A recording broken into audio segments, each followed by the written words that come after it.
Maria Moen, Hello. welcome to the podcast. Thank you. Thanks for having me. Oh, you're welcome. Thanks for being a guest. Yeah. It was very nice seeing you again the other day after, I don't know, like so many years. So I think it's like 3 years, maybe like 2.5, something. yeah. And they were bullshit years too. They were like those fucking, the missing years, the zombie years. Absolutely. It's like a big void and what the fuck actually happened. Yeah, right. The last 3 years. What the fuck? Where did that shit go? But still, it kind of happened a lot for me though, but it's kind of all a blur now. Yeah. Yeah. Yeah. It's a weird, like, a weird period in history. I say to like the kids, I was like, you guys are living through like a history lesson at the moment. Yeah. Like in the future, they're going to go back and they're going to say, do you remember the pandemic? And you're going to, I remember the pandemic. We didn't go to school. Yeah. But fuck all that shit. How are you? I'm good. Yeah? You busy? I'm so busy. I like my life is all mess and no mess at the same time. It's super structured, but I'm not traditionally very structured. So it's, but yeah, I'm hanging in there. For some reason, a lot of creative people lack structure. Yeah. You know what I mean? They're like, I don't know. Maybe that's just how the brain works. Yeah, I think kind of you have to lack some to get something else. Yeah. So the creativity and the ideas, everything, it just takes up all the brain space. That's what it does for me. That's like those autistic people. Yeah, so I'm basically an autistic person. Thanks, Inia. This was so... You're welcome. But you know what I mean? Like they have all of this brain power channels towards like, I don't know, art or drawing or mathematics or something. Special interests. Yeah. I feel a little bit like that sometimes. You have to, right? Isn't balance the hardest thing to achieve for a person? I think if you're like inherently not balanced, like by birth or by brain structure, you're kind of you're not going to be able to like ever learn it. Nah. I have tried for 30 years now, so. So are you a notoriously unstructured person your entire life? Yeah, well, I do have ADHD. Oh, you have ADHD? Yeah. Really? Yeah, isn't it obvious though? You know what? But you may... I don't know. I never knew that about you. I just thought you were like, you had a lot of energy because you were really good, when we worked together. You were fucking fantastic at your job. Thank you. Yeah, of course. But I didn't know that like you had a diagnosis. No, well, I always knew. The first time I heard about it, I was just like, well, this is me. And the thing is, I was always friends with the most like disorderly guys. The stereotype, the young 12-year-old chaos kid, right? I was always in those friend groups, and all of my friends have always been like that kind of. Yeah. And and a lot of them had ADHD, and they were always like, Maria, you're the same as me. Yeah. Right. And so when I started reading about it, like when I was a teenager, I didn't know more than that. Right. And then I started reading more on it. And the last few years I've been researching. I've been deep in research. And because I've tried to get the diagnosis. Yeah.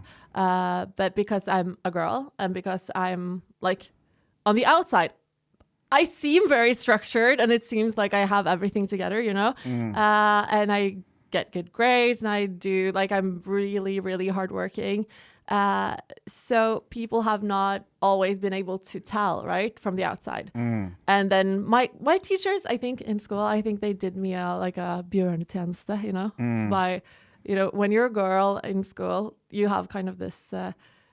a lot of Norwegian uttrykk her, but trynefaktor. What does that mean? And face factor? Yeah, it's like if you're likable, people are more lenient towards you, and my teachers were kind of, or like half of them were. So yeah. Yeah. I never had that problem. You didn't? No, of course not. I mean, you were probably a cute girl. Or like, as a kid, you're like is that what it means? Like you're like, not people pleasing, but you do what you do what you're supposed to, and you're likable. Yeah. You're obedient. Yeah, kind of. Gotcha. But I wasn't though. No. But the thing is that you don't always have to be like trynefaktoren. I think it's about being likable and doing what's expected, but still also not doing that, but people presume you do, right? Okay. So it's the presumption that you're a good girl, kind of, or a good boy, I guess. And then you don't have to be. Yeah. Like in reality, I wasn't. I was always causing trouble, and I've continued to do that for a while though. But still. But I always think of like you and like other people that that I get on really well with. They're just not like the typical A4 type of personalities. But that's because you're not either. Yeah, definitely not. Definitely not. But I don't, I don't really understand ADHD. Like I don't get it. And a part of me thinks that like I don't know, like a part of me thinks that like, yeah, I'm sure there are different brains that work differently. Yeah. And then a part of me thinks that maybe it's just the way that those type of brains have to try to fit into this mold that society is creating. Yeah. But 100%. This is like we live in a society that's structured in a certain way, right? And if you're neurodivergent, as you are when you have ADHD or autism, as you mentioned, the struggle is really not. We have some really good perks, right? But in this society, structured the way it is, it's not a perk. It's kind of a disability, kind of, because it's we don't really fit into that mold, and then it's a struggle to try to do that. So a lot of the people with ADHD, etc., we tend to go for creative lifestyles and do work with things that are more easier to manage with the way our brain works, because for me it's just a problem when I have to follow this certain structure, right? If I could just like I imagine that if I were to live in the woods, just like sourcing my own food and like being social, I think I would fare pretty well. But there is a structure to living in the woods as well. Like the circadian rhythm is like you're more in tune with like the sunrise and the sunset, and then obviously like with the seasons. And so maybe that kind of structure from just nature is a little bit more, I don't know, like you're more in it's going to sound so hippie, but you're more in tune with the universe. Yeah, but I think so. And there's a lot of like, especially on TikTok, there's a lot of creators who theorize on this, that it's actually kind of now I'm going to sound really, really pretentious, but it's kind of like a evolutionary thing. It's a development, because there's a lot of people that has it, and there's a lot of people who just like live their life and struggle to death to fit into the societal norms today. And then it turns out maybe they have ADHD or something. But I think we have to be honest and say that like societal norms fucking suck. Yeah, it does. It fucking sucks. But I think it sucks for everyone. I think we live in a society where like there's so much competition. You have like every man for himself, and you have to like always go out on top, always capitalize on your interests, and always like you can't simply just do things because they're fun and rewarding to you, kind of. And there's a lot of pressure, and there's a lot of like from all like also through social media, of course, but that's just the tip of the iceberg, I think. Yeah. And then you have to kind of like the pressure to conform and to be successful in the way that society deems fit it's so high that people go around being depressed and being lonely. I just had a podcast talking about like friendships and relationships and dating. It came out this week, and then we were talking about how people really struggle to connect with each other today. Like not just dating, but also in friendships. There's a lot of lonely people out there. Yeah, definitely. And like, when you were talking about like society, the way that it is today, like a big part of the problem, I think, is not just a lack of connection, but the artificial nature of the society that we've created. Like people aren't, they're living in fucking, especially in Oslo, like all the new architecture, it's so squarey and boxy and just wall, like rabbit cages. Yeah. You know what I mean? And like people living in human suits, basically. It is. And people are, they're glued to fucking screens, and they're like, I always think about porn. I always think about like, okay, there's like a rise. Always thinking about porn. That's me. Yeah. Thinking about porn. But I always think like if you, okay, so there's a rise of incels, and there's a rise of lonely people, and there's a rise of violence as well.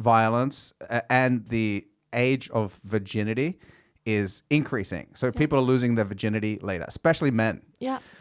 And I keep thinking like, if you wanted to go out and meet a girl and find a connection and like either just hook up or try to develop a relationship, you are not going to do that if you're watching porn, jerking off and blowing your load. You're going to get that post-nut syndrome, and you're going to stay at home and you're going to be like, oh, that's all I need. Yeah. And I feel like that's actually a fucking huge problem. Yeah, but thank you for saying that, because I've been like, I'm actually working on a case for school, studying journalism now. Yep. It really fits with my ADHD though. Good. And I'm actually doing a case about like the incel culture and how it's like the rhetoric that you find that you used to like only find these forums on the like sub cultures of internet. I like the terminology, like wizards and but stuff, like not chads and stuff, or not just the terminology, but the philosophies as well. The kind of the reactive, like a little bit like alt-right way of thinking. Yeah. It's now entered the mainstream through influencers like Andrew Tate, etc., and has gained a larger foothold in the society as a whole, because there's so many struggling men, for example, but women are struggling as well. But now it's like the men really struggle because the male role is kind of in it's changing, and as you were saying, there's this rise of young single men, and I don't think it's just porn, but I think the fact that we are so glued to the what's it called, the cyber way of living, to our screens, on our social networks, and using all our energy to create an Instagram account to like for kind of like a personal advertisement for yourself. And there's so much energy going into this, whilst we think we're connecting with people, we don't actually get the human actual felt reward for connecting with people, because it's not a genuine way of connecting, right? I understand. Yeah. And I totally agree with you. I totally agree with you. And I think that this is actually something that a lot of people resonate with, but they feel so caught up in that digital virtual realm that it's difficult for them to kind of say, fuck, let me put the phone down and just call a friend and meet up and see if they want to do something. Yeah. You know what, for whatever reason, but the pull of this artificial connection is so strong on people. And I would say I spend more time on my phone socializing with people than I do in real life socializing with people. Absolutely. And I think that's true for a lot of people. Same as me. And I'm just going to sound like a really old lady now, but I really, really miss the days where you just went by and you were in the neighborhood. Instead of like texting, you were just like dropping by, and then your friend invited you in for coffee and cake or whatever.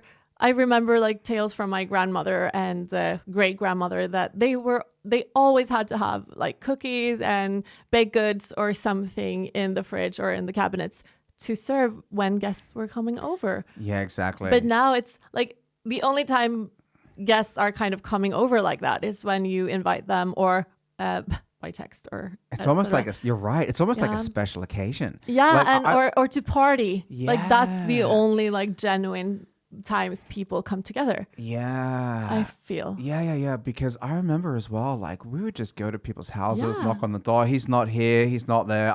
Even as an adult, I would just visit people and say, hey, what up? But I think as well, like, when I grew up in Australia, everybody kind of had houses, and it felt like horizontal living tends to be more social than vertical living. Yeah. Like I'm friends with a couple of my neighbors, but I'm not really like going, hey man, you want to Do you know what I mean? But yeah, I don't know. I feel like there's something to that. And just I feel stacked on top of each other, and maybe that's why because I feel that it's worse in Oslo than out in the districts, you know. Fuck yeah, it is. Because we live so stacked on top of each other. There's like we live in the most populated area of Norway, but I think Oslo is probably one of the most like lonely people for one of the most lonely places for people. There's so many of us here, but we like, you know, the Norwegian norm of not bothering anyone, not talking to anyone, and being like super, super introverted. Yeah. Unless you're super, super drunk, you know? Like it's not frowned upon directly, but I feel it's like indirectly kind of frowned upon to like go to your neighbors and just like, hey, who are you? I just moved in. I want to come over. People will think you're super weird and like, why should I be friends? We have our own friends here. Yeah. I understand what you mean. There's like a new value system that thinks that people trying to be friendly and outgoing and kind is a little bit like you get defensive. Yeah. Yeah, you know, I tell you, man, I'm so lucky because there's two areas of my life where I just naturally get to socialize with people, and that is stand-up comedy, or maybe three with the podcast. But absolutely, the podcast as well. Yeah, definitely. But with stand-up comedy, I'm meeting friends 2-3 times a week. We're hanging out for hours. We're each kind of. It's a really positive relationship with each other as well, because we're encouraging each other. I'm like, hey, can you help me with this joke? And hey, I saw your performance. Maybe you want to change this word to that word. And we're kind of like growing together and we get to hang out. And without that, and I have jiu-jitsu as well. Yeah. And so with jiu-jitsu, it's a very physical relationship. You know, there's a lot of hugging and you get oxytocin from, you know, being together. And, you know, there's a hierarchy from belts and, you know, whatever. And everybody's kind of like rooting for each other and helping. I remember doing kickboxing as well. It was really nice. And we dabbled a little in Brazilian jiu-jitsu, etc. And I remember how close we got on like such a short time, because we were actually all up in each other's faces constantly, right? So we also had to have compassion for each other, for it to work, to train properly, to be like, I think like the respect and you develop trust. Yeah, trust and respect is like main, like besides this training, it's like main values in martial arts, I think. Yeah, there's a lot of values in martial arts that like facilitate camaraderie. They facilitate this sense of getting better together. Yeah. And I think we lack that, like, as a society, actually. I think so, too. I mean, you look at, like, all these kind of metrics, and people are living longer. People are getting more educated. But it seems like... But do we get happier, though? I don't think so. I don't even think people know what happiness actually is. What is happiness to you? I think that the sense... like, I think happiness today is, like... It's viewed as an end goal achievement, kind of. But now I feel it's when I feel a sense of connection, and I feel that I get to, you know, the Maslow's hierarchy of needs, you know, when I get to self-actualize and be creative and feel connected and inspired, connected to my people, connected to like myself, and also being able to create, that's where I'm the most happy. And you can't be like 100% happy at all times. But this comes from like real, true happiness, or I like to call it like inner peace, you know? It comes from the inner values. And as a society, we live by mostly external values. If you have this car, if you have this job, if you have these many friends, does not matter what deep your friendship actually is. If you have a lot of them, or if they can pose on pictures with you, you are like in societal terms happy. But a lot of people, like we are able to have all this here in Norway, right? but still a lot of people are not happy. We have midlife crisis going, like the age is starting now at 30 instead of like 50 as it used to be, or 40, whatever. And people are single. And back to the what we talked about with single, lonely men. Yeah, sure. I've talked about like how the past 3 years or the corona dark ages, it's also robbed us as a society of socialization. So a lot of people who work in bars, they say that we can see that people are not able to like actually go up and talk and flirt with other people. People do not know how to behave in that setting at all. And also combine that with like most of us primarily socializing through our phones, right? It's like we forget how to connect with people. And I think connection and self-actualization, and then you do not have to be successful on it. Like you do not have to be the best or even good, if I can put it that way, as long as you enjoy it, right? And are able to have the time to do that for yourself. Yeah, I totally agree. I think happiness definitely is a process. Yeah. And you like, I think you said it really nicely. Like you got to have good quality connections. Yeah. You got to be doing something that makes you happy.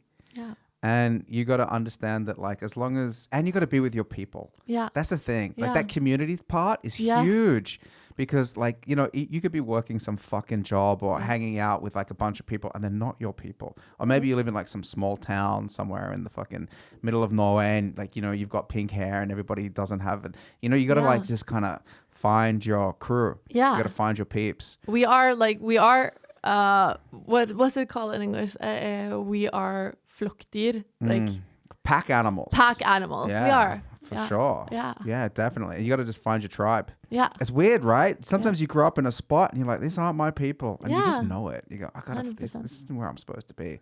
Yeah. And I think so many people get to a point where they realize that. They go, what the fuck am I doing? Especially with a dead end job or something that you're dedicating the best hours of your life to that isn't in alignment with the development of your potential.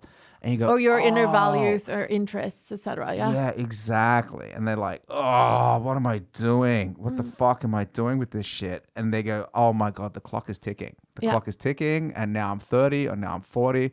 But I guess the solution is just to, I spoke to a friend of mine who is a great guy. And he did a talk, he has a presentation or something about if you want to change life paths. And he goes, some people just think that like they should just stop what they're automatically doing and just start the whole new thing 100%.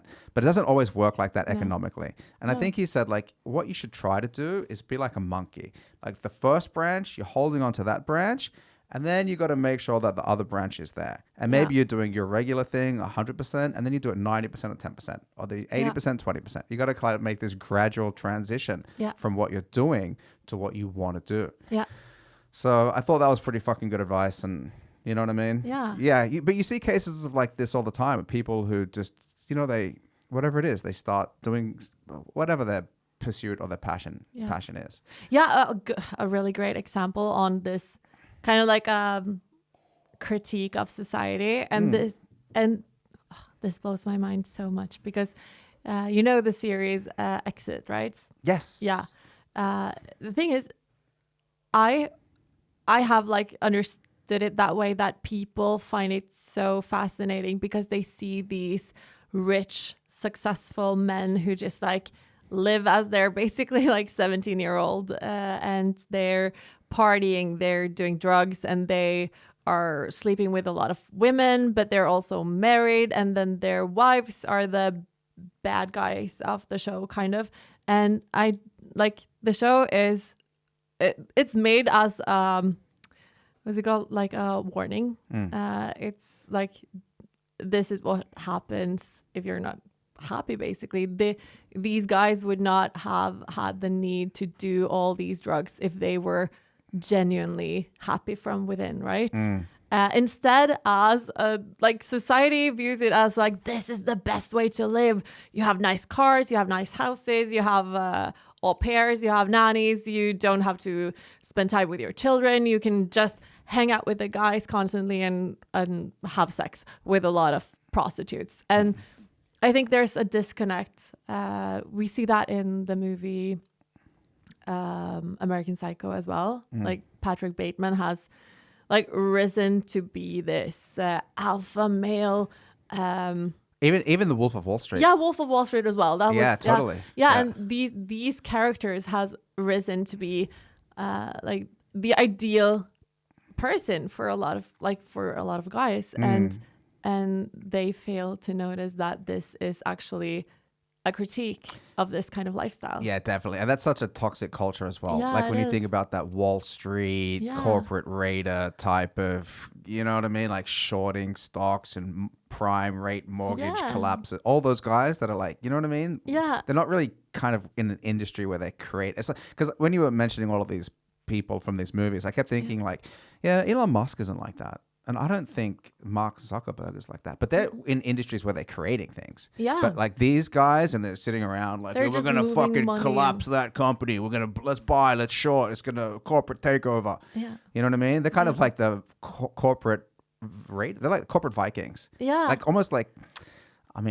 fucking leeches on society. You know what I mean? These dudes that just accumulate wealth through just basically fucking taking people's money and gambling it. And then they're all with each other. Like, let's go get some coke and fuck. But they're probably, I don't know. I can't speculate on whether they're happy or not. But at least in the series and the movies, they don't appear to be very happy. No, they don't. And Wolf of Wall Street as well is also created as a warning. This, like, if too much money and power consumes you, you will fuck everything up and you will destroy your life and destroy everything for yourself and you will be unhappy. That's kind of I feel like that's the balance as well, though. Yeah. That's the balance where people fucking slide out and fuck it up. Yeah. Yeah, because I just back to Mark Zuckerberg. I saw this post and he's competing in a jiu-jitsu tournament recently. And you know what I mean? He's like one of the richest dudes in the world. But he has a wife that looks like he loves, and he's got kids, and he's training jiu-jitsu and MMA and goes surfing. It seems like, okay, you kind of got it figured out. You know, at least it appears like that. Yeah. You know, I don't think he's banging hoes or anything like that. But he seems to have like that balance thing going. Yeah. And if you don't have that balance, then you end up Wolf of Wall Street. Yeah. Then you end up just fucking. Yeah, because you have to be like, that's back to the feeling of connection, right? Yes. To have your tribe. If you don't have that, you will kind of go off the rails. But then as like the society we live in now, I think we view these movies and like what we've been told, like as long as I've been living, is that if you have money, power, status, that's all that matters. If you have fancy cars, fancy clothes, that's it. That's what you need, right? And then, but that's just not true. It's not true at all. Yeah. And then when we see these movies, or when people see these movies, they see that these people have that, and they fail to recognize the pure unhappiness of it and the warning that comes with it. Yeah. And you just see this as especially you don't get the end of the story on like a 30-second Instagram reel when you just see some dude posing in front of his Bugatti. Yeah. You know what I mean? Yeah. Like if you watch like the full Wolf of Wall Street, you kind of get it. But if you're just on social media or you're just scrolling on TikTok and you just see like Andrew Tate posting some shit and fucking you go, oh, I want to be like that. I want to be like that guy. Yeah. So yeah, it's fucked, man. Yeah, it is. And also the thing that when you just see these small snippets of people's lives, you can't like, these are, it's carefully sourced, right? It's carefully it's curated. Yeah, it's curated to make it look like you're successful. And I remember when I was doing Instagram, like I had a little break for the last year, and then I remember when I was just like cutting the cord, kind of.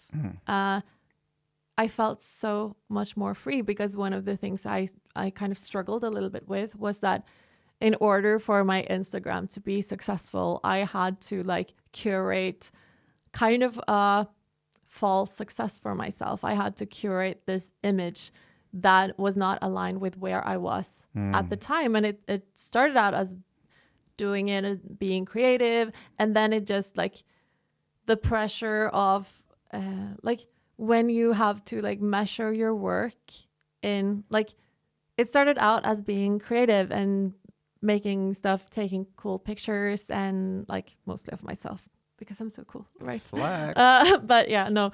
But and then it turned out like after a while, it was like, okay, I have all these thousands of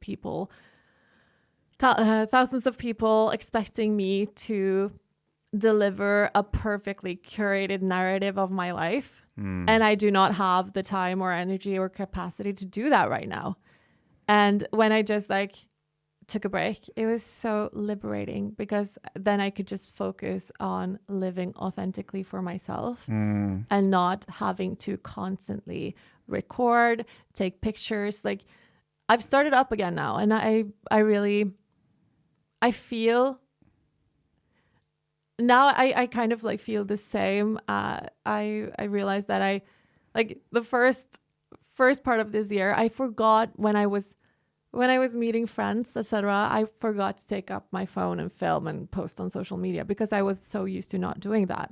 And I was like, this is actually a good thing, right? It's when you're so connected, you don't have to like brag to everyone about who you're with or what you're doing at all times. It leaves more room for actual connections and actually enjoying yourself, right? Yeah, 100%. Yeah. 100%. When you start realizing that you're the observer of your own life, it takes you out of living it. Yeah. And then you go, this is so much less enjoyable than if I just actually live it, than spending energy trying to portray the life that I am living. Yeah. It's kind of like a weird trap. Yeah, it is. And it's, this is really, maybe it's a weird analogy, but you know, when, I don't know if you've heard it, but it's like a quote, it's kind of old, but it's, when someone invests more time and energy in their shoe collection, it says a lot about their person. If someone invests a lot of time and energy in their shoe collection or materialistic collections of stuff, rather than kind of like books and self-improvement and introspection, like that's kind of, it says a lot about a person. And I think as a society, we're kind of like bragging about our shoe collection a lot more. And that's more, it's kind of it's so much more socially accepted to brag about all these riches, or not brag, but just like that's the measurement of your success, instead of like cultivating your own inner happiness and your own development and your own personality and creativity, etc. You know what I thought you were going to say? No. I thought the expression was, if somebody spends so much time on their shoe collection, it says a lot about their feet. I was like, is this going to be like an analogy of like, because when they say like, oh, the guy in the sports car must have a small dick, compensating for something. Yeah. You know what I mean? I thought there was going to be like some kind of like twist about feet in there. Yeah, but it's not about feet, but I think it's compensatory. And for sure. Yeah. Like I got a couple of friends that like, I wouldn't really call them like close friends, but they're people that I know, and they are so void of individual personality. Yeah. And they're the types of people that wear exclusively brand clothing just so that they can identify themselves with a particular lifestyle or image. And I go, this is the most boring fucking guy I've ever been around. Yeah. And he just walks around with this like fucking Louis Vuitton bag and makes sure everybody knows his shoes. I'm like, dude, you are so... if you sat next to him at dinner, you're like, oh, please can I move? Please can I sit somewhere else? Yeah. But no, has to align himself with the look at the look I have. Look at this Gucci scarf. Look at this. And I go, dude. And I see what you're doing. Yeah. You're like, you have a lack of substance, and you're outsourcing that substance with a brand that you spend a lot of money to appear to have that same quality. Yeah. It's pretty obvious. I've had this chat with several of my friends, and like there's two chats that like sticks out. I have an ex that I talked about this with, and he could not fathom what the hell I was talking about. Like he could not understand what I was where I was going when I said that I'm not like people who obsess more about their designer purses, designer cars, whatever, are not my people. And he could not understand what I meant because this was his definition of success, you know? And I also had a chat with a friend of mine about another person in my friend's life that my friend told that but this person has a lot of interest and is really passionate about this. And I was like, what is it? And it was like, but watches and cars and well, he's really into this and he's really passionate about this. And then I was like, yes, but these are like outer things. This is not something that this does not come from within, you know, like indre, ytre verdier. It's these are all like outside things. This is not something that comes from within. It's not an inner passion. It's not an inner drive. It's like a passion about materialistic things. That's not like in relation to you. You can be passionate about like all sorts of things, but it's a huge difference when if your main passion is like hoarding the most brands, the coolest, most expensive brands, etc., or if it's like creating or connecting or telling stories or that's why I like hanging out with comedians. Yeah, right. That's why I love it. Do you know what I mean? Because they just care about telling good jokes. Yeah. And it doesn't like, you don't give a fuck what a comedian looks like. If he goes on stage and he looks like a dork, you don't care. And a lot of them on purpose dress down and try to look like the biggest loser in the room because that's funny. Yeah. You know what I mean? And they're not spending shit on trying to look good. All they're doing is dedicating all of their time to writing the best jokes, telling the best stories, hanging out and having fun, going into weird experiences so that they have that experience that they can then convert into a joke or something on stage just to make the audience laugh. You know what I mean? That's the pursuit. Can you get these 53 people, 100 people to all see what you see and agree that it's funny? And that's the pursuit. And that's actually like the storytelling is like it's an art that's as old as time, and that's what people have been getting by with. That's been like people's main source of entertainment and connection for like as long as there's been people walking the earth, right? That's what people resonate with. And what you're also now like how comedians are, it's also kind of straight in the heart of what the female gaze actually is, like cultivating a personality and being able to connect.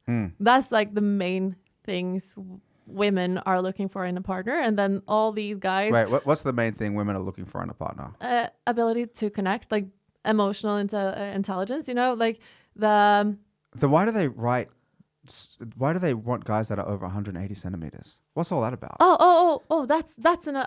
have an answer for you. Yeah. Just wait. But because all of these guys look through social media, sees like Patrick Bateman, Wolf of Wall Street, and Andrew Tate types of people, and just like, women want people over 6 feet and with a six pack and that are super ripped and looks really mean. And we're like, no, that's the complete opposite of what we want. And a lot of women, myself included, we have no preference. Like, well, some of us, some women do, of course.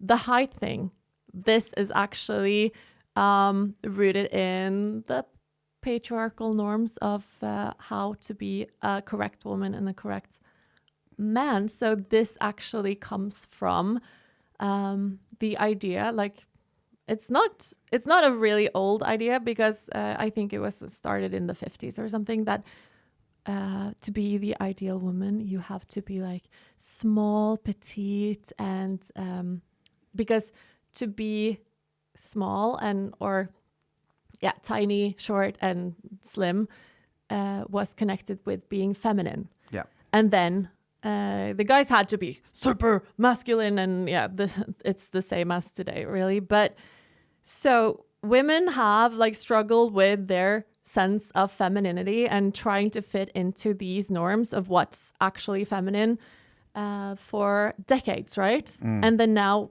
we have had the rise of dating apps, and we don't have to like marry the first man who gives us economical like safety, you know, because we can go out and make our own careers and do what we want, right?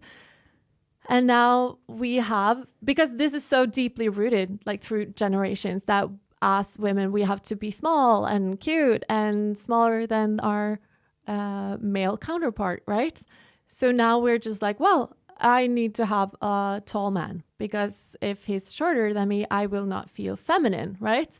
And now the guys are reacting that women wants a guy that's taller than them, without realizing that this actually stems from way back when the patriarchy or the patriarchal norms of society told women what it is to be a correct woman. And now I'm soon coming to the point of the story here, but so the guys are feeling this and taking this really personally, that, well, I'm short, so I'm not man enough. So this is what we women has been like feeling for decades, right? If like myself, for example, I'm pretty tall and I'm pretty broad shouldered, and I'm not a large woman, I can't say that, but I'm still tall, right? And I've never had a problem with height. If the personality is great, I don't care if but you kind of have to be as tall as me. But then I've dated like one of my exes, he is maybe like 4 centimeters taller than I am. And the one who had a problem with him being short, it was not me, but it was him. So whenever I actually put on sneakers with a little bit of sole, like, you know, the dad sneakers with thick soles that are pretty large, you know? Yeah. Even when I put on my favorite sneakers, he said, "Oh, Maria, do you have to wear these fucking giraffe shoes? You're so tall." Because that made him feel uncomfortable about his own height, right? Yeah. So, and a lot of women I've seen talk about this, both on social media and my friends, is like, me personally, I do not have a problem with a guy's height if he's short, but I'm starting to have a problem with it the second he himself has a problem with it, because he will then take his insecurities about his height onto me, and I cannot wear heels. I've always thought that, well, if a short man in this society has this tall, beautiful girlfriend, I would say, well, that speaks loads on his self-confidence, and that would be like the ultimate flex, right? But then in reality, if you are a short guy and have a tall girlfriend wearing heels, and then like you're like 10 centimeters taller than him, it will be a problem, because he will not like it, because then he will feel emasculated. And it's all rooted in the like patriarchal, like old school gender norms. And I don't think like, well, a lot of women are also like, do not know where this comes from, and we all of us are just trying to fit in, right? Yeah. So they want a tall man because that's what society tells them are the thing that you have to have. But it is just like, it does just seem that like height is attractive because there's more of something in Absolutely. a particular direction, right? Like when you have a look at models in like runways and things like that, they all want tall, at least traditionally, they want like tall, like a girl has to be a certain height to even be considered to be pretty. Yeah. Or not pretty, but to be used, you know? To be eligible for modeling. Yeah. I mean, when you say like male, like norms and patriarchy and stuff like that, I wonder if there's also just like a evolutionary advantage towards like wanting somebody bigger than you for protection. Like say, for example, like men finding women with bigger breasts more attractive has to do with them being better caretakers for the baby with the milk and the bigger hips for like the wider birth canal. Maybe that's why asses are more attractive. Like if there's a genetic imprint that makes certain features more attractive. Yeah, but still, this is also like you can also flip this into the norms, the gender norms of what a good woman is, right? Because like me myself, I have never like intimately known a guy that really fancies big boobs, because I do not have that, right? So I've never experienced like personally a guy or had a close relationship with a guy that loves huge. If that's his main preference, he would probably not be with me, right? So this all also goes back to, it's not necessarily evolutionary, but I think the evolutionary theory on this also stems from the gender norms. What is a proper man and what is a proper woman? And women today, we are able to protect ourselves, and this protection discourse is running wild, and men are like, we are the protectors and la la la. And then we also live in a society where we struggle to, like, there's a lot of women who struggle to actually protect ourselves from men, because other men are not protecting us. And if like, okay, now I'm going really deep and dark here, but let's go deep and dark. But when like I see tons of posts on social media, it sounds like I also like my entire life is on social media. Maybe it is, yeah. But when women are talking about like sexual assaults, etc., or just like catcalling, etc., like sexual harassment, there will always be men who says, men get raped too. Men also get sexually assaulted. And it's like, yeah, we know, but the thing is, we're talking about a larger problem here, and we're maybe sharing our personal experience, and people are, and a lot of like a lot of men also get sexually assaulted by men. That's the problem. Yes. That's the thing. Yeah. That's the thing. And the thing is, when and the other things that a lot of guys say, and this is kind of based on like commentary on TikTok and Instagram, and is like not necessarily, well, it's, yeah. Anyways, it's also men saying that, well, it couldn't be that serious. It's not that serious. You're getting attention on the street. Aren't you happy that you're beautiful? Aren't you? Those guys that are defending catcalling are fucking morons. Yeah. And then in the next comment, you see a guy, oh, if you talk this bad about guys, we're not going to protect you anymore. But then all the other guys they're not protecting when they're exposed to a story like that. They're saying, well, it also happens to us. You can't talk about this by a woman's perspective because it also happens to us. None of the commenters will go in and like police the other guys.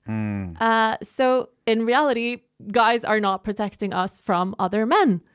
Well, I guess I think like some guys are protecting their women against other men in certain circumstances. Yeah. Maybe like not in the comment section. You're like, no, you know what? Comment sections are like what danger are you in? But if you and me went outside now and some Yeah. guy tried to like, fucking rape you, I'd murder him. Yeah. You know what I mean? Yeah, let's murder him together. Let's do it. Yeah. Yeah. Absolutely. Yeah, that I don't doubt that at all. I like that. That's teamwork. Yeah. Let's murder him together. Absolutely. I like that. That's teamwork makes the dream work, you know? It does. But I mean, like, I feel like the kind of core of this conversation is getting to this agreement where we both understand that there are a certain caliber of man that is a huge problem. Yeah. A certain type of masculine culture. Maybe you define that as like a toxic masculine culture. And it's not all men. It's definitely not all men, but it is a pretty decent amount of men. Yeah. And maybe it's growing, maybe the numbers maybe you're creating, or maybe society is creating more of these types of guys. Yeah, because like I'm talking about the comment section, and as you say, like in reality, it would not be that extreme, right? But the reality is that the comment sections is what people see, and that's what we're getting accustomed to. And if you spend a lot of time on social media, we have already seen that like the freedom of speech has, like today it's more like 20 years ago. I just interviewed a source for this paper I'm writing, and he said that if a president or said that to get a woman, you just have to go up and grab her by the pussy. 20 years ago, he would actually not be able to be a popular, eligible president, right?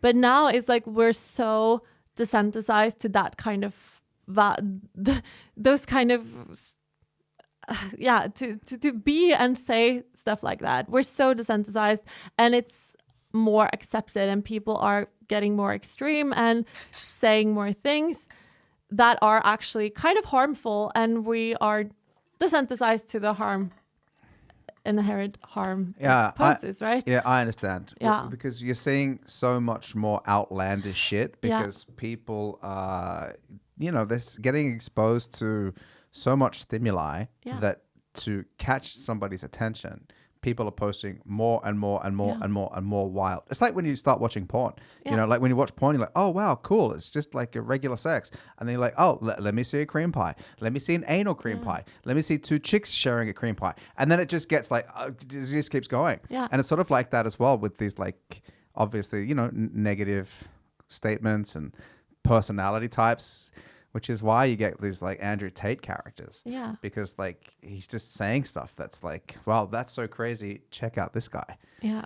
And also social media is like enabling this type of behavior because of the algorithms, and that's a whole another discussion. And human behavior is weird. And I think that's what you kind of get a sense of when the algorithms support things. You go, oh, this is what people are resonating with. Yeah, and the more extreme content that's being pushed, because that's the way most of the algorithms are working, people think it gives kind of a green light to behave that way yourself, right? And because we're like a lot of us are, as you were saying, mostly socializing on social media. It's a problem. Yeah, because it legitimizes types of behavior that would not fly in the real world, But then we go out in the real world after like this corona dark times, and we do not know how to socialize, and people are more extreme, and there's a rise of violence, and there's a lot of unhappiness, and I just have to, because you were talking like earlier about the incel culture and porn, etc. In my research, I found a really, really good Reddit post, actually. What research are you talking about? Journalism studies? Yeah. Okay. Yeah, because I'm writing a huge piece on. It's actually about what we're talking about now, the freedom of speech and how it has no bounds in social media landscape, and how it like births more extremist attitudes and philosophies, and how it's also legitimized because we see a lot of it, and also into the incel culture as like how the incel culture and discourse is more popularized through people like Andrew Tate. And now you can see like these retrospective attitudes, like the idealization of the 50s gender norms is on the rise.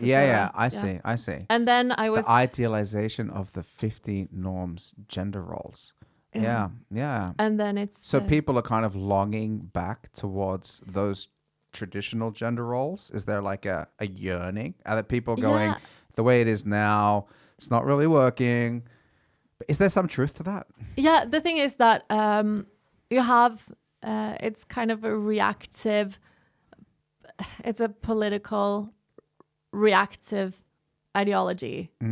People are like, okay, this is about men. So men are unhappy in today's society. They do not know what to do with themselves or how to be like the proper man, because it's like, and then Andrew Tate, etc., comes in and gives this solution and says, this is how you do well for yourself, by being like this and thinking like this and having all these stuff and all these women and treating them this way, etc. And he's actually a part of, like, his ideology or his philosophy is, it's rooted in the alt-right, like the extremist right-wing political views, and it's reactive in that way. And that means it's like reactionary political. I only know what it's called in Norwegian, but it's Si det på norsk da, du. okay. Reaktiv politisk, altså reaksjonære holdninger da. That speaks about like the efforts and yearnings and the like collective efforts and hard work to revert society back to more traditional values, or stop today's societal development because you and revert it back to something else because you feel like this is not working.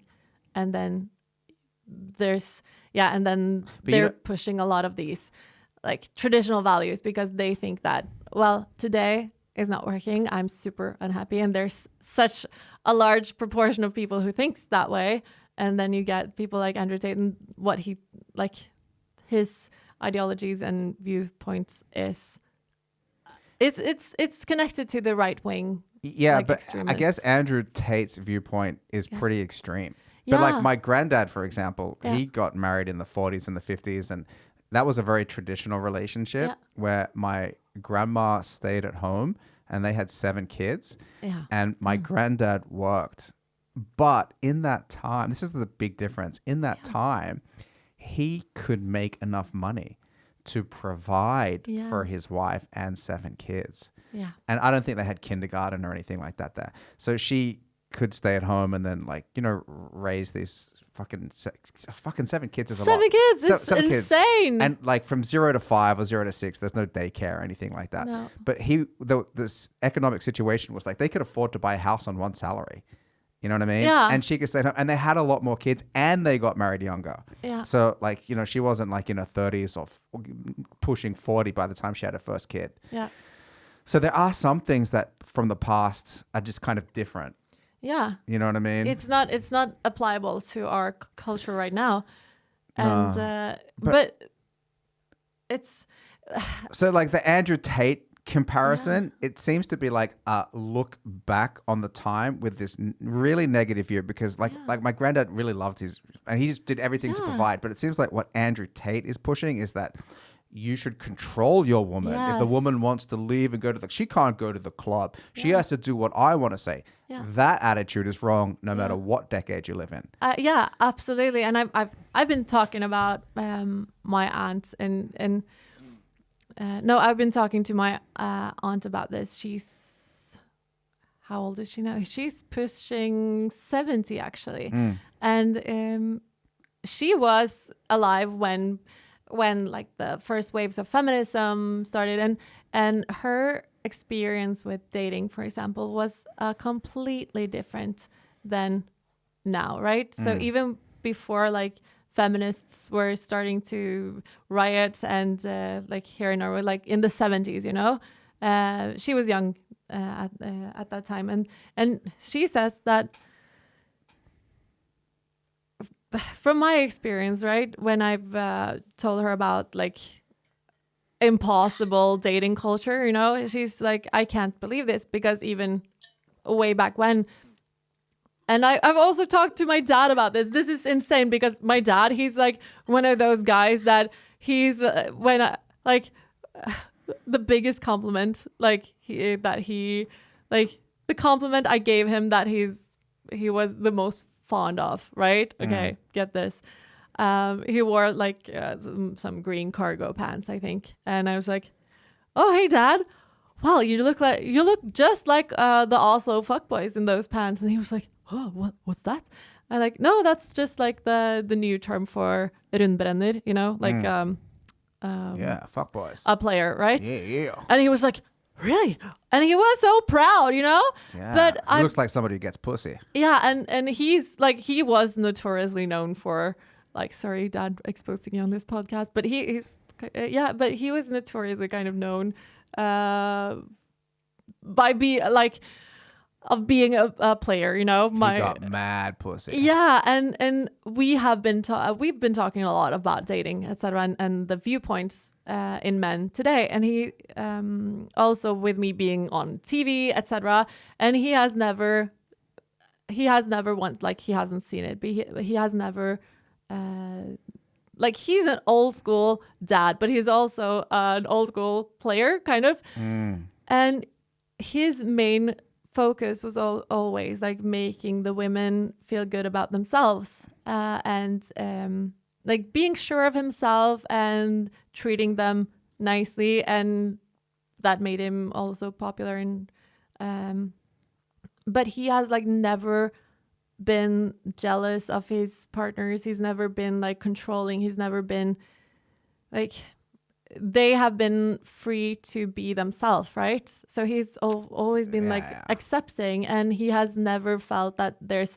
something inherently wrong with women being sexual, because if it was, he would not have like been able to be the way he was, right?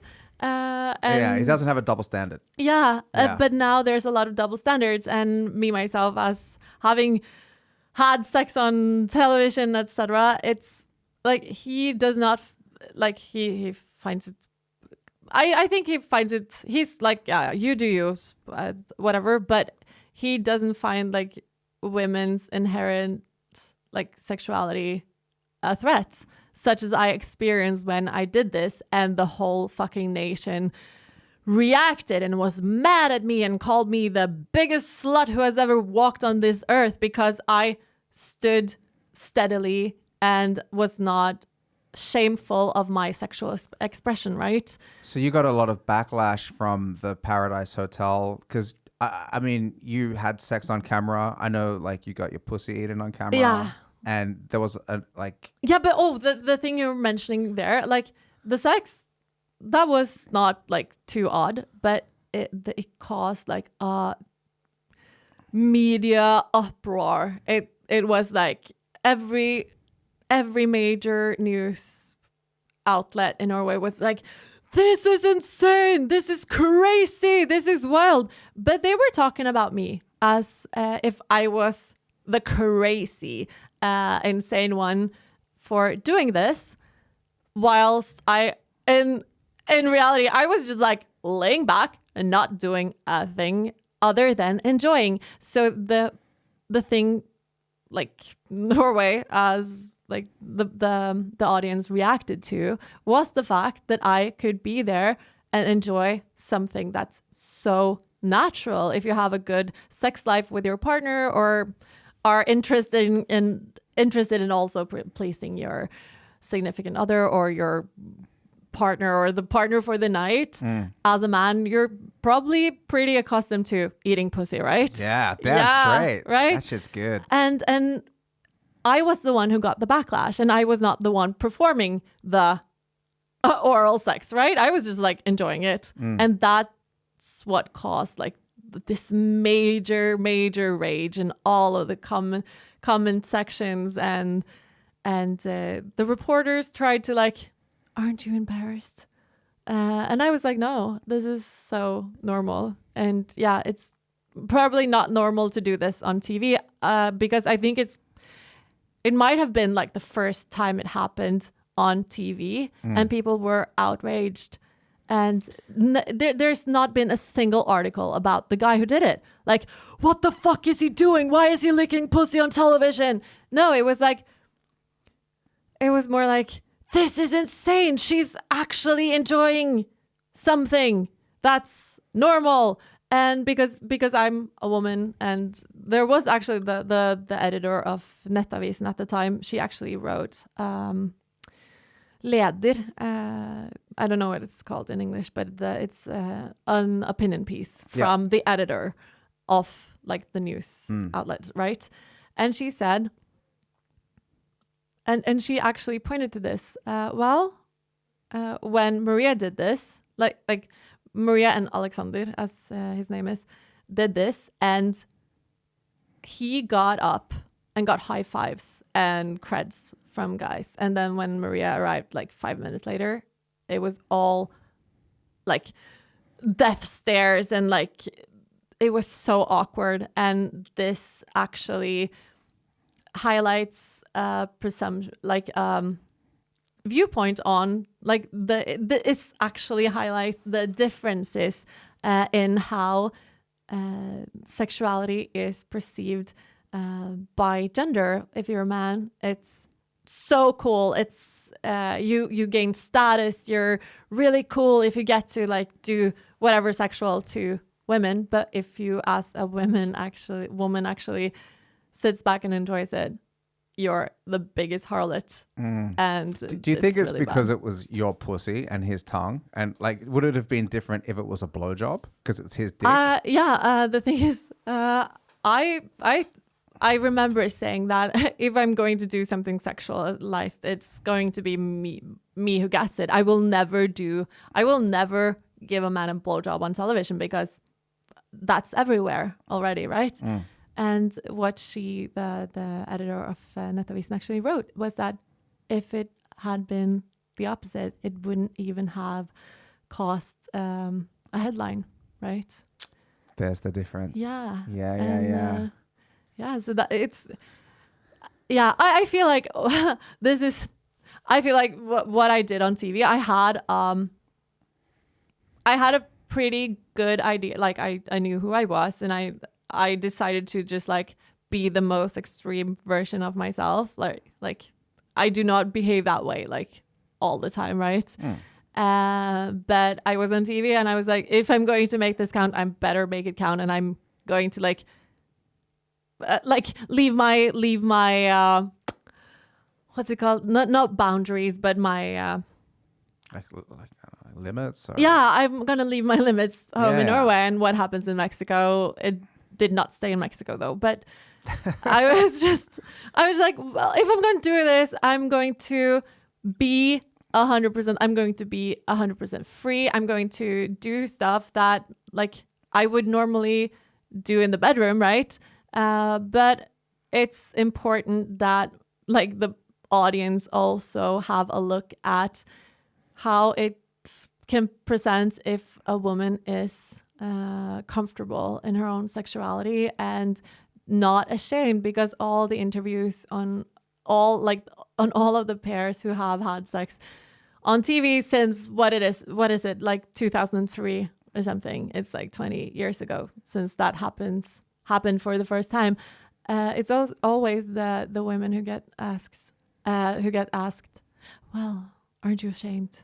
Aren't you going to have children one day? What are they going to think? And it's like, well, there wouldn't be a child if she wouldn't be into having sex with the dad, right? Or it will, but yeah, that's another discussion. But it's like it takes two to tango is my whole point of this. And I was like, well, I'm going to leave my limits at home. I'm going to do things maybe in a little bit more extreme way, but I'm not going to, and I know it will be talked about, and I'm not going to be ashamed, because young women and girls today need to see that it is 100% allowed to be comfortable and enjoy your own body and your own sexuality. And it's like you have the power to decide what's good for you, right? And not just focus on men getting what they want and men being satisfied. It's also like it's so important to also have that focus on yourself and be proud, or not necessarily proud, but be comfortable in your own body and your own experiences, and know what you like, and allow yourself to enjoy what you do.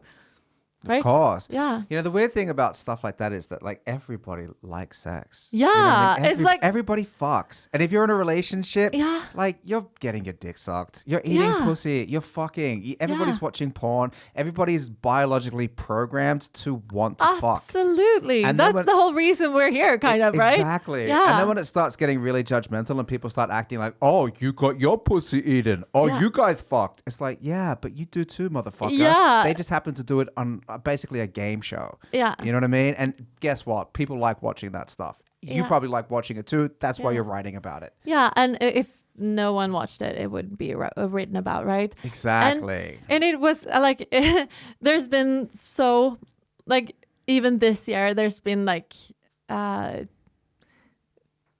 there's been different articles about something completely different. And then suddenly there's, they're just like deliberately cut in a scene of my getting my pussy licked because maybe someone mentioned my name and they know this was such a popular and audience reaching TV moment that they have used it again and again and again to gain viewpoint, to gain views. They have been using my sexual, what's it called? Like like your fucking sexual liberation. Yeah, my sexual liberation on TV. To get money. To line their own pockets. Yeah. And I'm so angry about it because I did that to own my own sexuality and show that this is, you're allowed to, right? And now I'm in this like 3 years later and people are still capitalizing off of my sexuality and it makes me actually quite furious. Yeah. To be honest. Yeah. I guess that's the game though. That's what's happening. Yeah. Hey, I just wanted to talk to you really quickly also about like this thing that I can't, what was it? Like the impossibility of dating. You mentioned that, like, is dating impossible today from a woman's perspective? Because it kind of feels like it is from a lot of men's perspective. Yeah. Is it difficult for people to I mean, you're a beautiful woman. I can't imagine you have much difficulty in the dating realm. Well, you shouldn't, like, it shouldn't seem that way, right? But the thing is, with porn, as you were saying, it's like women is also kind of more today seen as like material objects to obtain, right? And the guys, there's so much pressure on guys to get laid, right? And that's why we have all these incel culture and their whole identity and personality is based on I'm a lesser man because I do not get laid and I should, like, they have an inherent, like, they have an inherent belief that they deserve to get laid, right? And like, as of right now, I feel that there's so much more from the guy's perspective, focus on actually getting laid to gain like self-confidence and status and approve, like getting praise and approval from your peers, like your friends.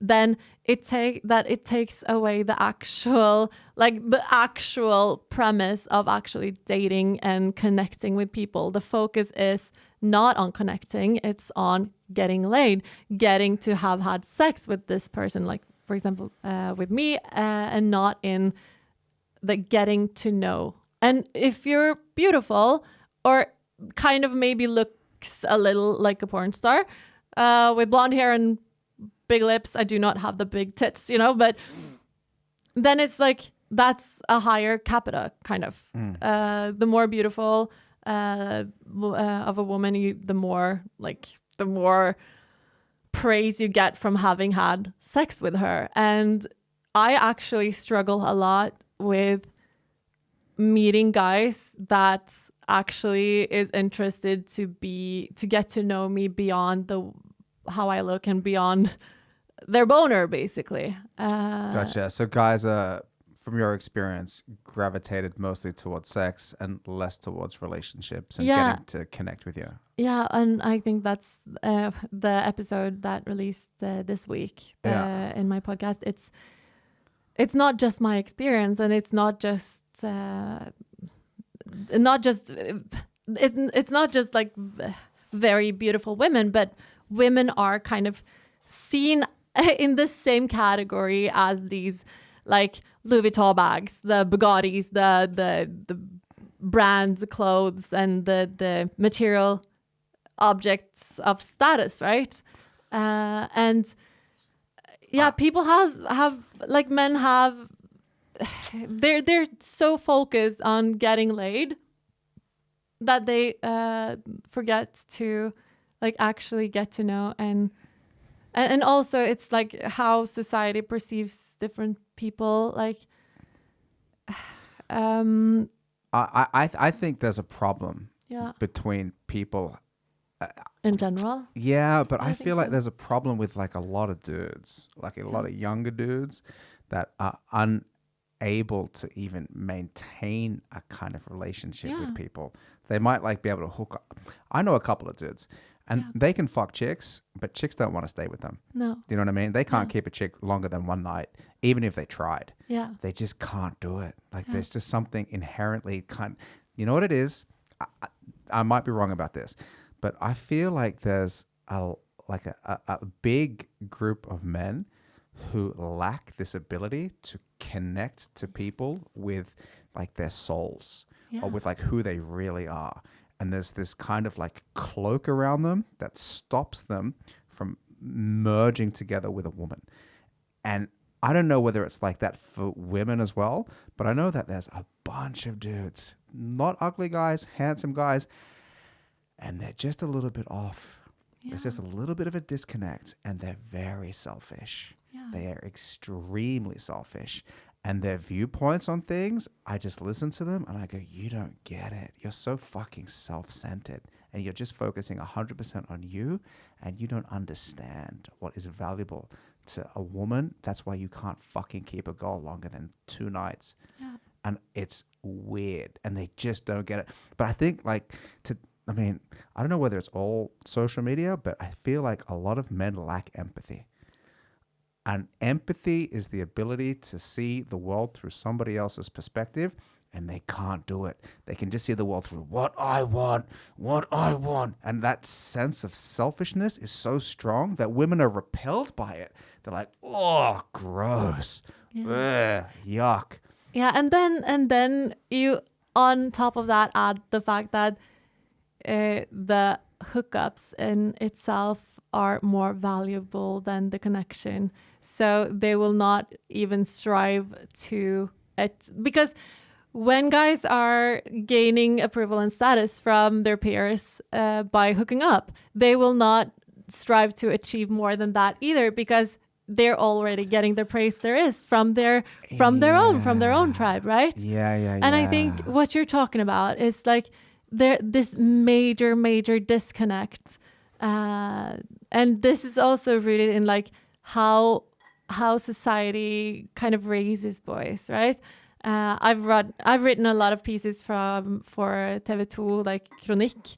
Yeah. And I was working on like a few weeks ago, I was working on one, and then 5 hours later, I had like 3,500 words and basically 3 different pieces in one. So I had to like shorten it. But one of the things I wrote about was why are men like this today? And I feel that it's rooted in how we're raised. We're like, a lot of people talks about the gender inequality in school already, right? Yeah. And we talk about how the male, like the frontal lobe in men aren't fully developed before the age of 25. And then with us women, it's around 12 years of age, right? Yeah. So women, when we go to school, like when we're kids, we get told that, well, they're boys, they're immature, be patient, set a good example.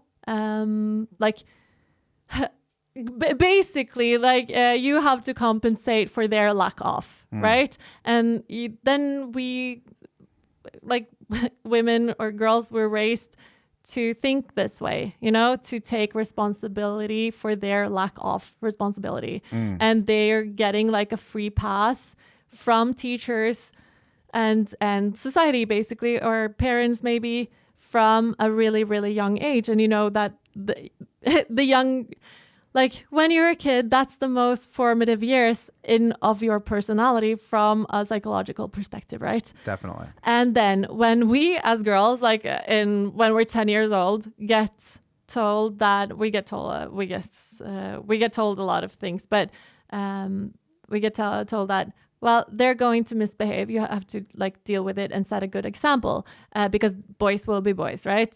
We've all heard that, right?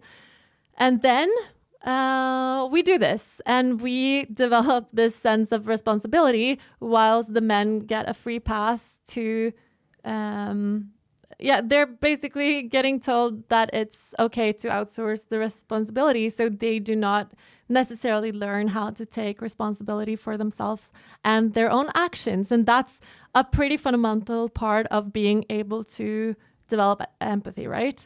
And then it's not like, when the frontal lobe is like fully finished and like fully formed in guys and at 25, it's not like they're actually and then this contains this continues, this discourse continues, like, well, be responsible for his lack of responsibility.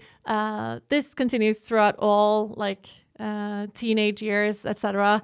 And then we're just like getting with it, because it's not like men wake up on their 25th birthday and just like with a fully formed frontal lobe and just like, well, I'm going to start being responsible for my own actions now. It's not, because they have gotten a free pass from when they were kids to behave the way they wanted to. And yeah, I don't think all guys have gotten a free pass, but no. I kind of understand. Yeah, I understand what you, and you have this mothering sense of as well, where the mother's like, I'll do your laundry. Oh, he never washes up. I'll take that role. He doesn't do that stuff. Yeah. But you know, like one of the things I think as well is like a problem with what we're talking about is that racking up, like having a high body count is like a flex, but really the real flex is finding a woman that you love, getting a bunch of kids, being happy, getting a dog, fucking not eating plastic, spending less time on your phones, and developing a connection with somebody where you can grow together and have grandkids and be happy. I mean, if you want to have kids, have kids. If you don't have kids. But that's the real flex. The real flex is finding somebody that you love. Yeah. That's really it. But that is not the flex on social media. No. On social media, the flex is like, look what I'm with. Look at this chick. Look at my body count. But when you find somebody that you're really happy with, and I think that's kind of, I don't know, like I feel like that is kind of like this thing from the 50s or back in a previous generation that was good. Yeah. That, you know, like that your grandparents and my grandparents had. And now it's moving off into this other direction. But that's not the flex. That's a fake flex. Yeah. And I think that like what's happening as well with women is I feel like they're kind of getting drawn into that trap as well. Yeah, absolutely. Because we behave like you are what you get, kind of. And like I remember when I was younger or even now in girls I know, it's like, I'm not looking for a relationship. I just want a fuck friend, you know? And myself, I'm also like guilty of this by thinking, well, there's a lot of hookup culture around me. I can't, like, it would be bad for me to actually try to connect with people because it's so hard, because they will not be able to connect with me because the hookup culture is rampant, right?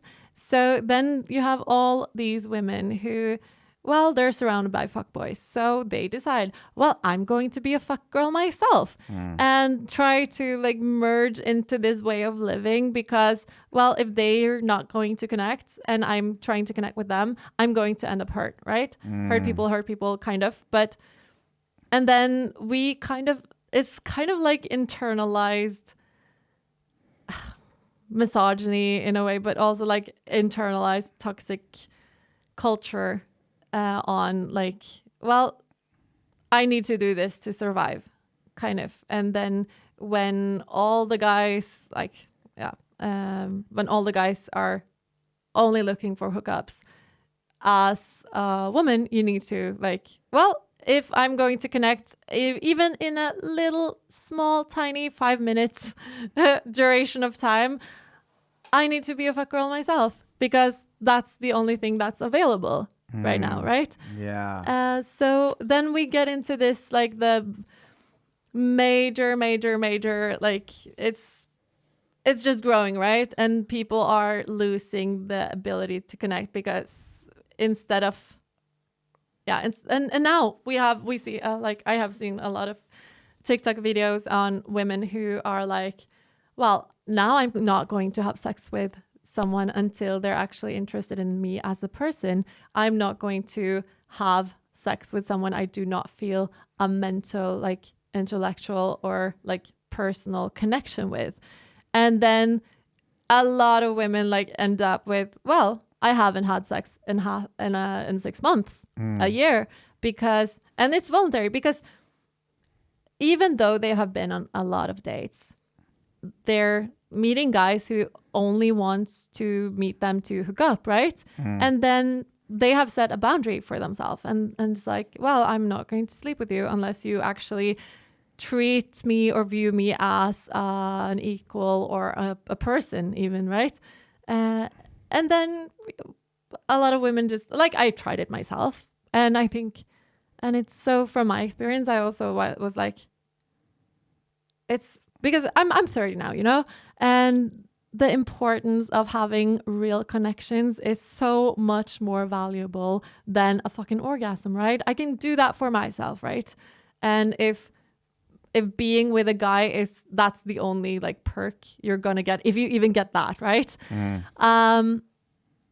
That it's so hollow, it's so empty, and it lacks the main need we as people have to actually connect with each other. So then, yeah, you are like voluntarily celibate for so long, because it's so difficult to actually find someone to, like, you don't even have to get married or actually date, but just to find someone who would like to spend time with you and hang out with you, and also put the friends in fuck friend, you know?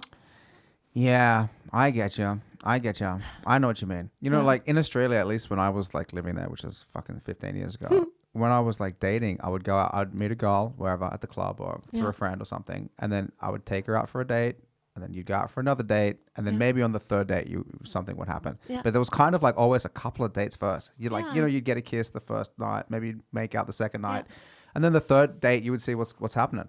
So it was a lot more structured in that kind of, you know, you'd fucking go to dinner, like shit like that. You'd be like 18 years old, like fucking 19 years old, going for fucking dinner.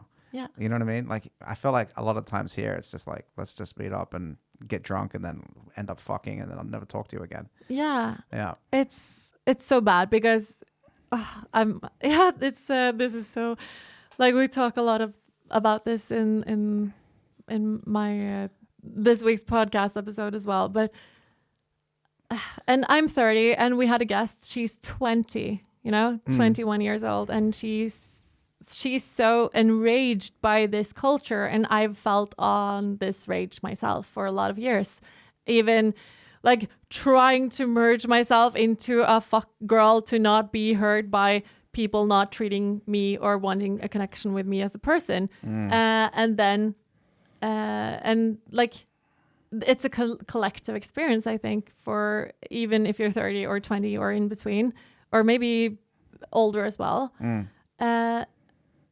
And of course there are, but it's just so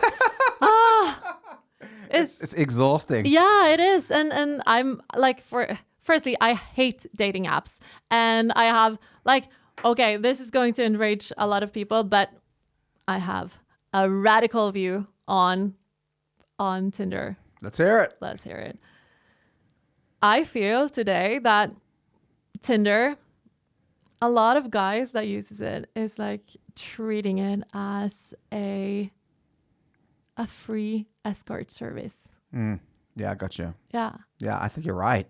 Yeah. And it's like when I get a text, like I do have it. I do not use it very much because my focus today is not on dating. It's like, I don't have time for that. If I come across a genuine connection, so be it. But it's kind of hard to get by, and social, like dating apps are not necessarily the way to go.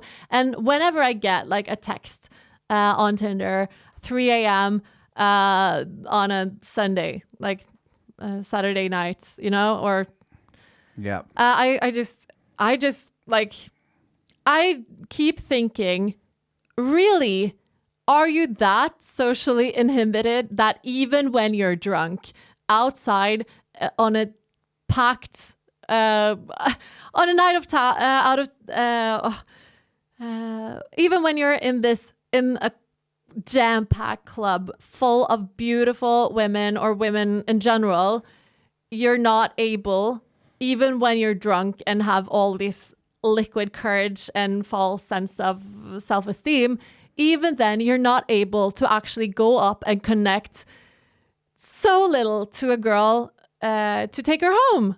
And you have to go on Tinder at 3 a.m. in the morning to just like, hey, what's up? It's so cheap. And it's like a lot of women, myself included, is talking about the most sexy thing is effort, like the genuine effort to try to get to know you as a person, right? Yeah. And when they can't even like do that for 5 seconds to even just like hook up with you, there's something so wrong about. It's such a bitch move. Yeah. Such a bitch move. I'm in a pretty happy relationship now, and I really love my girlfriend, and we're together forever. It's just me and her. But I remember when I was like dating and like trying to meet chicks, I would just walk up to them and say, "Hi, my name is Inia." And like, that's it. And like, I would talk to them and maybe it led somewhere or maybe it didn't. But then like, I would just try to see if I could catch a vibe. Yeah. That's kind of like all there is to it, really. And I would always try to be myself. Maybe I'd lie a little bit here and there and, exaggerate. But I would always just try to see if there's something there. Like, is this? And if there's not, it's like, all right, cool, catch you later. And sometimes hey, oh shit, dude, you're actually a really cool chick. I really just enjoy being around you. And that feeling that like meeting somebody that you're attracted to, that's also attracted to you, that you have that moment with them, that chemistry, that is the essence of romance, I think. Yeah, I think wow, she makes me feel, she kind of, the way she looks at me, I feel a little bit special, but she's looking at me and I'm looking at her and this is fun. Like, don't forget to be fun. Yeah. Like, just 100%. Like, let's just have a good time. Yeah. And I think the main thing that's maybe kind of lacking is like, first you have this, to be able to do that, you have to have a certain amount of like self-esteem, right? You have to be sure enough on yourself to just like to be and exist as you are, and then going up and reaching out to another person and just like, hey, this is me. What do you think? Kind of. That's it. And then to have that, you also have to be extremely comfortable with rejection. You have to be certain enough on yourself and your person that you can handle a no or a disinterested look or a response, because that's the only way you're going to find that one person. Exactly. I think we're going to wrap this up. Yeah. But I'm going to say one last thing that this guy told me. And that was, I met this unattractive Irish guy, right? Very unattractive man, very pale, short, not attractive physically at all, but he had a great personality. Like you would really enjoy hanging out with this guy. Anargisk, like, wow, this guy's awesome. And what he used to do was he would look around and he would find the women that he thought were the most attractive to him in a nightclub or at a bar. And he would go, which is the one that I like the look of the most? And then he went up and he started talking to her and he goes, she wasn't that cool. We didn't have a vibe. Okay, didn't work out. No problem. Nice talking to you. Yeah. See you later. And then he would look around again and he'd go, she looks pretty cool. And then he'd go up and just introduce himself, and maybe it worked out with her or maybe it didn't. But he was always very conscious about the fact that there was probably, maybe she's married. Maybe she's just not into him. But that guy's attitude to deal with the rejection and like just find the women that he saw in an environment that he thought he'd want to approach, but it's not always going to work out. No. It worked out so much for that guy. Oh, like it worked out so much for that guy. And I'm not surprised at all. Yeah, but he was just comfortable with rejection, and he spotted a girl that he liked, and he wasn't like, oh, I'm going to try to take a leftover. He's like, early in the night, 10 o'clock, 11 o'clock. Wow, look at her. Let's go and see if she's into what I'm into. Either yes or no. Yeah. Keep moving. Yeah. And what you're like, what he's doing is also like check, like his whole like angle on this is there a connection here? Is there any magic happens from internal values and not just, well, firstly, I need to find this person attractive, right? Yeah. But that's, he doesn't like, if she's super attractive, he's not like, well, I'm going to go home and bone her either way, because do I actually like this person, right? It's a vibe check. Yeah, it's a vibe check. And that's the angle you're going for. Is it a personal connection here? Like, is it something with her besides her personality? No, besides her looks that I actually enjoy. And I think back to men going after the most like valuable currency, like looks, you know, and do not care at all who she is beyond that, just to get like hoarding capita, right? And if more were just like, yeah, comfortable with rejection and was like, okay, do I vibe with this person? Do I actually like the person behind the face? Is she fun? Yeah. Are you guys having fun together?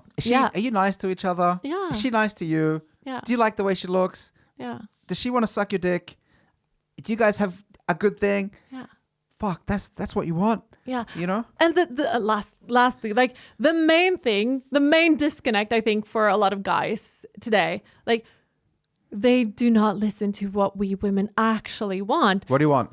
I've always said, like, it doesn't matter so much. Well, I need to be attracted to him, of course. But if, as I say in Norwegian, altså, det viktigere å ha det I kjeften, ikke sant? It's more important to carry yourself, to be charismatic and fun, right? To be self-confident. And that's actually more valuable than your actual looks. Well, firstly, yes, there has to be a basic attractiveness, but you can be a 5 and then you can be a 10 in someone else's eyes if they enjoy you as a person, right? And then when people are just like hoarding all these materialistic stuff and not like what's it called, like creating like what's it called, sourcing, you said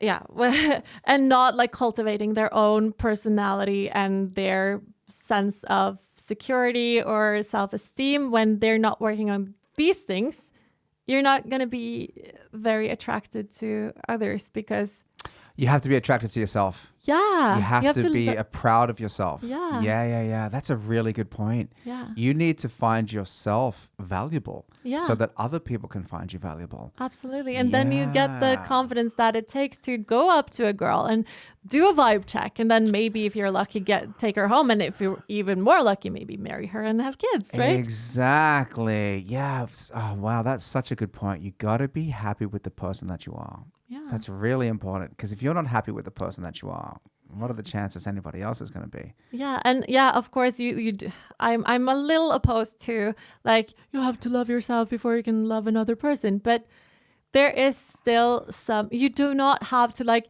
have absolute, like it doesn't have to be an absolute self-confidence. You do not have to be self-confident in every area of your life. You do not have to love every aspect of your personality, but you have to accept it.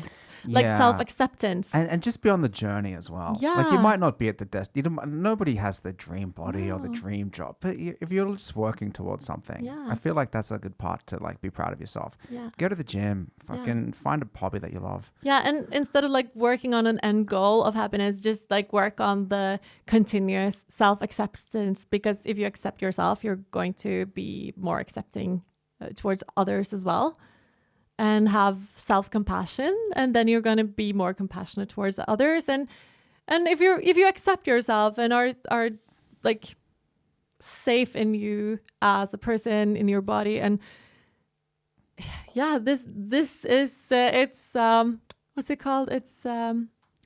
Det smitter. Oh yeah, it's like contagious. It spreads. Yeah.